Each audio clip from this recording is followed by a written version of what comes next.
ప్రజలకు అదేవిధంగా మున్సిపల్ అధికారులు, మున్సిపల్ కమిషనర్ గారికి, మీడియా సోదరులకు అందరూ కూడా ధన్యవాదాలు తెలియజేస్తూ స్వచ్ఛ భారత్ స్వచ్ఛ ఆంధ్ర అనే నినాదంతో స్వచ్ఛమైన కార్యక్రమాన్ని మొదలుపెట్టి నైట్ శానిటైజేషన్ మొదలుపెట్టడం జరిగింది.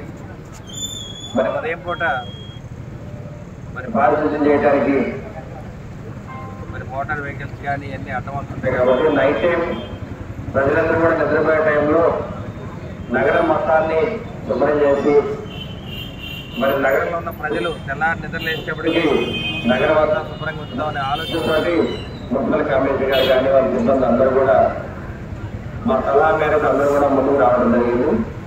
ఈ కార్యక్రమాన్ని తప్పనిసరిగా నేను అధికారంలో ఉన్న రోజులు ఈ కార్యక్రమాన్ని ముందుకు తీసుకెళ్తాను.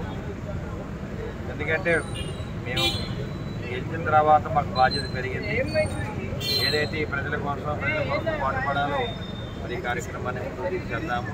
ముందుగా నర్సరావుపట్నాన్ని తొందరగా తీర్చిదిద్దితే ఆటోమేటిక్గా పల్లెలు కూడా బాగుపడతాయి. కాబట్టి ఏదైతే తెలుగుదేశం పార్టీ అధికారంలో వచ్చిన తర్వాత వైసీపీకి ఉన్న తేడా, టీడీపీకి వచ్చిన తర్వాత ఉన్న తేడా చూపించడానికి మేము అందరం కూడా గట్టిగా ప్రయత్నం చేస్తామని మీడియా మిత్రులందరూ కూడా తెలియజేస్తున్నాం.